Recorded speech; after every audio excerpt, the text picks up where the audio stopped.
Laos, embattled kingdom in Southeast Asia, is a land whose heart is divided into three parts. Government troops may be either neutralist or pro-Western and may sometimes fight each other. But here they are fighting against homegrown communists, the Pathet Lao. In this bitter civil war, the great powers of the world fight by proxy, supplying arms and ideas, struggling to win the allegiance of the people who live and who are uprooted on this dangerous frontier between the East and the West. Laos is the mountain crossroads of Southeast Asia. The Pathet Lao holds one side of the country. From its area, entire villages are driven into free Laos. Sam Thong is a refugee center, the headquarters of Pop Buell. In these mountains, Buell works for the United States Agency for International Development, giving relief to refugees, resettling them in clusters of villages around Sam Thong, and helping mountain people develop a modern way of life. Edgar Buell is one of many Americans doing similar work elsewhere.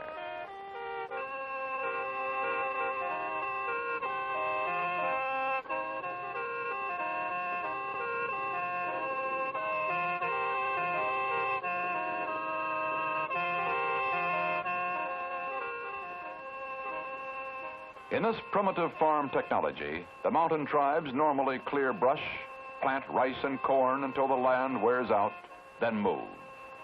In war, they move more often and are always starting over. How does a successful farmer from the most technologically advanced country in the world, 52 years old, money in the bank, find himself in the village of Sam Thong? Pop Buell. It all leads back to my wife dying. We'd seemingly accomplished what most people thinks about, especially a farmer in life, getting a farm and get it paid for and slowing down in life, and that's what we'd accomplished. After she died, both of my children grew up. My son had been going to college to Purdue, and all of a sudden he decided that he was going to be a farmer like his granddad and dad was. So I decided maybe I could do something else. Thought maybe I could go somewhere in the world and just do good for people somewhere, and it didn't make much difference where. And I applied to International Voluntary Service, and I was sent to Laos. The International Voluntary Service is a forerunner of the Peace Corps. Buell first works with these people, the Mayo tribesmen, in 1960. He comes with agricultural advice, finds the people need everything. He tries to bring it to them. Health services, schools, clothing, goes into the villages, learns the language. In 1962, he becomes an area coordinator for the Agency for International Development, USAID. Pop Buell with CBS News correspondent Bernard Kalb. Pop, how old is Sam Thong? Sam Thong is approximately 3 years old. It is a complete refugee village. 3 years ago, when I came in here, there was nothing, not even a building at Sam Thong. At that time, we had about 3,600 people, and as you can see today, we have got about 10 to 1,100 people. The rest have all been resettled and have become self-sufficient. At that time, USAID was furnishing all the rice for these people. Now, all the rice we're having to furnish at Sam Thong is for a new village over here of about 150 Lao people who have just come out of communist territory, plus our hospitals and for our school children. The population here is about 90% Mayo tribes people, and the rest are Laotians out of the Plain de Jar area. The plane Buell awaits is flown by the pilots of Air America, a private contractor to the State Department. The airplanes that flies in here is probably one of the most important things in northern Laos fighting communists.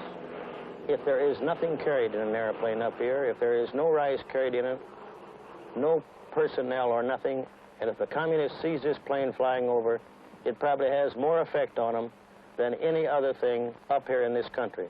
Plus, if it was not for your drop planes that come over to drop rice, the people couldn't be fed. Your little helios that comes in here each day carries the drugs from village to village, which in the long run turns out to save many, many lives. Mayo children are not used to being hungry. Their parents are good farmers, Buell says. But even in normal times, disease kills many children, and adults can expect to live only 30 years. Current supplies, rice, clothing, tools, medicines, come largely through U.S. aid, go to the Laotian government, which passes them on to workers like Buell for distribution. And he has spent thousands of dollars of his own savings from his farm in Indiana on the mail.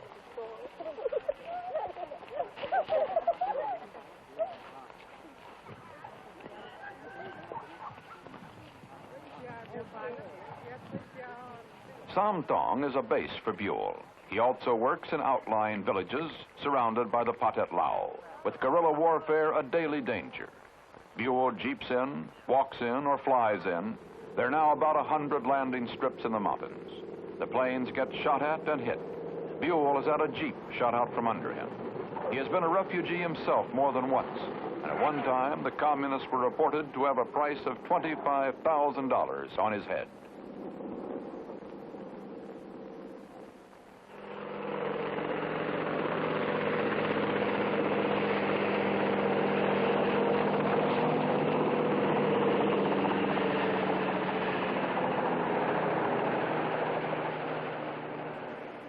The planes also carry the wounded and the sick.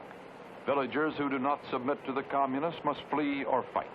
The Mayo are strong fighters, but Buell says two things the communists care nothing about: time and lives. In the beginning, he learned from a nurse how to give drugs, perform amputations, deliver babies. Then he promised villagers if they would build a clinic or a school, he would see that it got supplies and help. That's what the other side does, Buell says.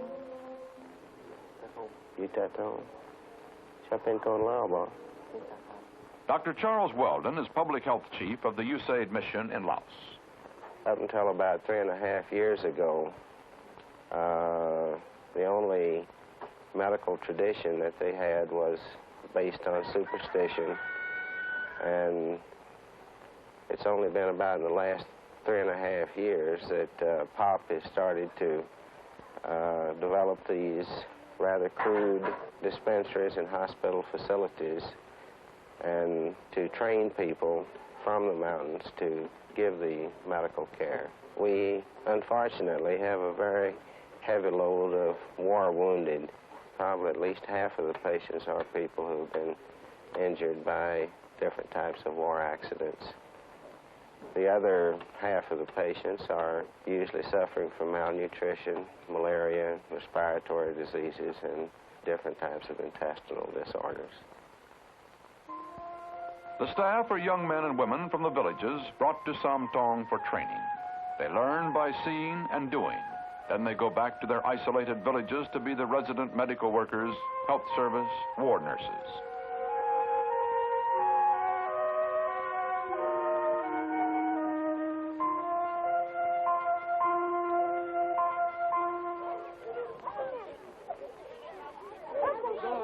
"4 years ago, seeing how the communists worked before me," Pop Buell says, "I decided to build a school."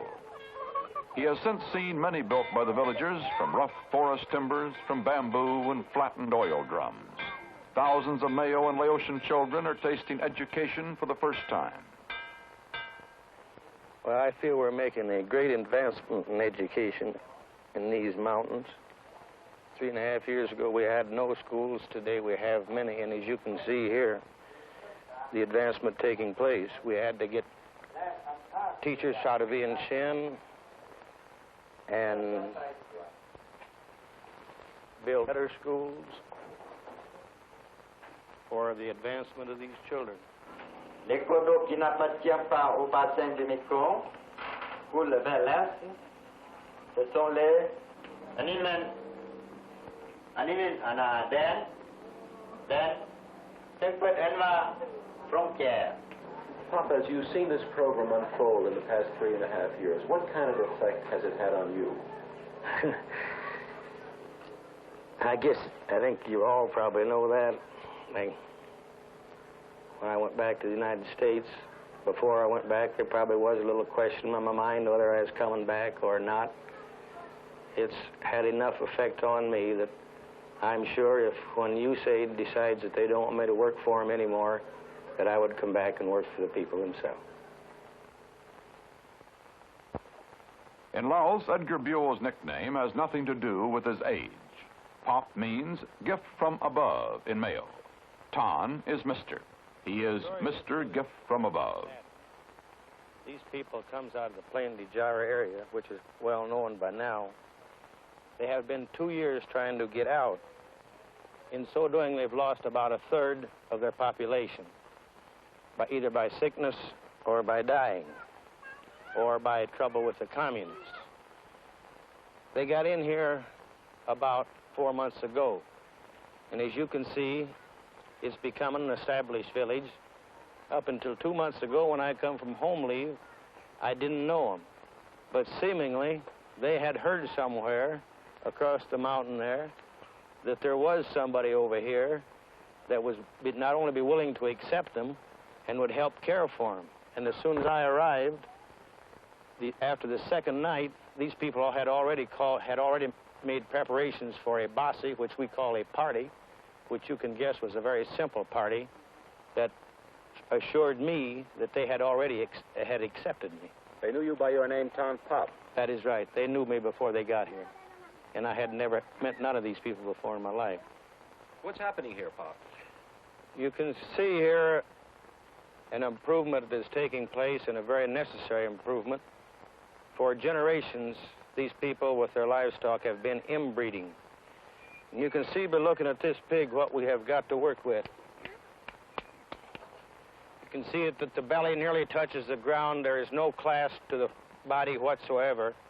We have put in this village a male hog that I got out of Saigon, that Usam Saigon gave me.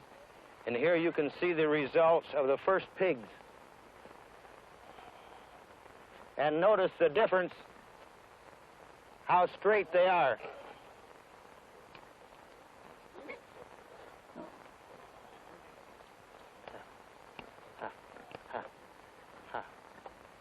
Anybody that knows anything about pigs will have to say that there is some pretty good pigs from one cross breeding with a mother of that type.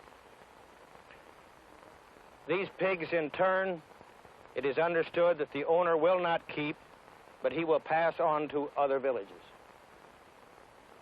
Land crops mature too slowly to feed thousands of refugees quickly. Airdrops are costly. These ponds are a quick source of vital protein. To begin with, USAID bought 20,000 fish for us from Bangkok, small fish, and they are known as a fish known as tilapia that multiplies very fast. And now we have enough ponds and enough fish that we can supply people nearly as fast as they need fish from our own ponds. And as you can see, it's a very simple way to get food into people rather than have to drop it into them. It makes them feel not only like we're not helping them, but they're helping themselves. Again, you'll find that you have very independent people here that would rather help themselves than be helped by somebody else if it's possible. My big aim still is to help people. In no way do I feel like that I could leave these people at a time like this. Buell talks with the USAID mission at the Laos capital. Part of his job is knowing that some tribes will wear black, but never blue. Hello, this is Pop. How do you read me? Over. I read you fine, over. Number one, you tell Mr. Gullion I have checked on the blue cloth that I talked to him about this morning, and it can be used in that Pusang area. Over. Use blue cloth, not black cloth. Over. That is right. Also, have somebody to check at the airport if the black cloth and the hose are at the airport. If they are, try to get them to Sam Thong. Over. Ton Sar, who was a Buddhist priest for 13 years, is Pop's chief Laotian aide. When Buell received a $1,000 award from the State Department for meritorious service in 1964, he used it to bring Ton Sar home with him, to show him what the real America was like. Go quick. Let's get across here before we get killed. They are in Eden, Ohio, a few miles from Buell's farm in Steuben County, Indiana. Down there was the elevator. You can see that. That's where Choke comes in, Howard's the tractor. We're down now. We're right on across here. Right over there is the bank. Oh, there's the implement store. It's the same size today that it was 50 years ago. There's a few new houses on the outside. Mm-hmm. The farm on which Edgar Buell was born and lived a full life. He built the new house 2 years before his wife, Mallory, died. His mother, father, brothers, his own children, the friends he hunted and fished with, grew up around here. His grandchildren are growing up here now. Go get in the jet. Here, Robin. Robin, get up there with Jeff. Get in there with Jeff. Yeah. That's a good girl. That's a good girl. So, okay, Jeff. Bye-bye. Say bye-bye. There we go. And I said, I'm gonna have a fish fry for Ed. An old friend throws a fish fry for Pop and Tonsar. I said, well, I think so. Have you got cucumbers over there? We got more to cook if this isn't enough. Can you eat them fish all right, Tonsar? Oh, number one. You like them? Number one. All right, I'm glad you like them. Okay. Fish eater, sir. Okay, you just eat fish. How do you like it over here? Very much, sir. He's going to stay. Going to stay? I'm going to stay with you to help you to get fish. This is the last one, Claude. This is it. That's it. I'll bet you it isn't. I'll bet you. I'll bet it isn't. I'll bet you.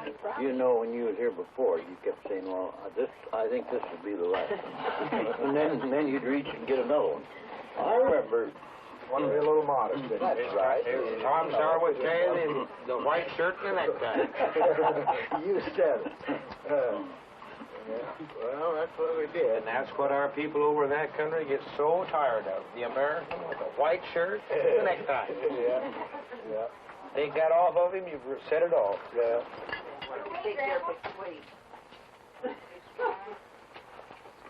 Okay, now. How about this? There you are. Hey. How about that? Them's real fish on their I saw the picture, you know, the first time I look at us. See, this has been broke off already, see? You got there brittle.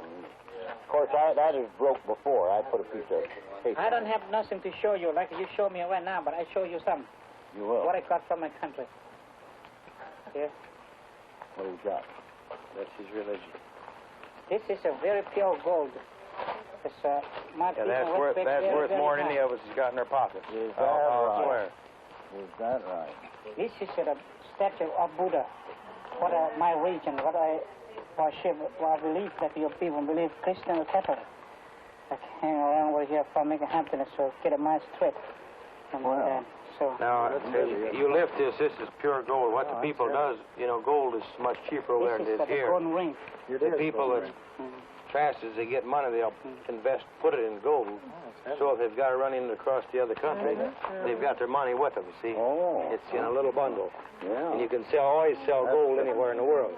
Nothing more than this to show you right now. Fast as he or most people has any idea that they're, and he's in about as much hot water as I am over there.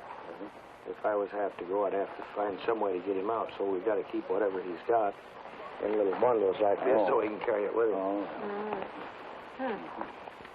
Well, I'm glad you got to come over. I'm glad I met you anyhow. After a complete trip around the world, they are back in Laos. This hat I got from the Texas. That is one big state and famous state in America. Before I decided myself to get this hat, I saw in a movie so many times. There's like a cowboy hat. There's a very funny hat in the movie. Every people love to get in, want to have it. So myself, when I go to United States of America, I never forget what I want to get. That is cowboy hat I got from Texas in Houston. America people and our people over here are not too different, but it's quite different what the people work or doing or have something to live or have something to eat in America. But the heart, we got the same heart because we are fighting the enemies of the free world and freedom together. Get Chan 20 blankets and 10 sleeping mats for Bansong. I believe we better let him go. Man, let this man, this is the one his wife died. Now I'll get you one more. You got, okay. Me Luke Chakun you. Pop has only a high school diploma, received almost 35 years ago. But he has learned enough of the Lao, Mayo, and Thai languages to get along without an interpreter. This woman wants to trade vegetables for bread. By God, I can't take her vegetables, though. She needs them worse than I do. She needs them vegetables. If I were to go to Washington today and they were to ask me what type of personnel we needed in this country, it would be like this. Number one would be to get me a man with a real sense of humor.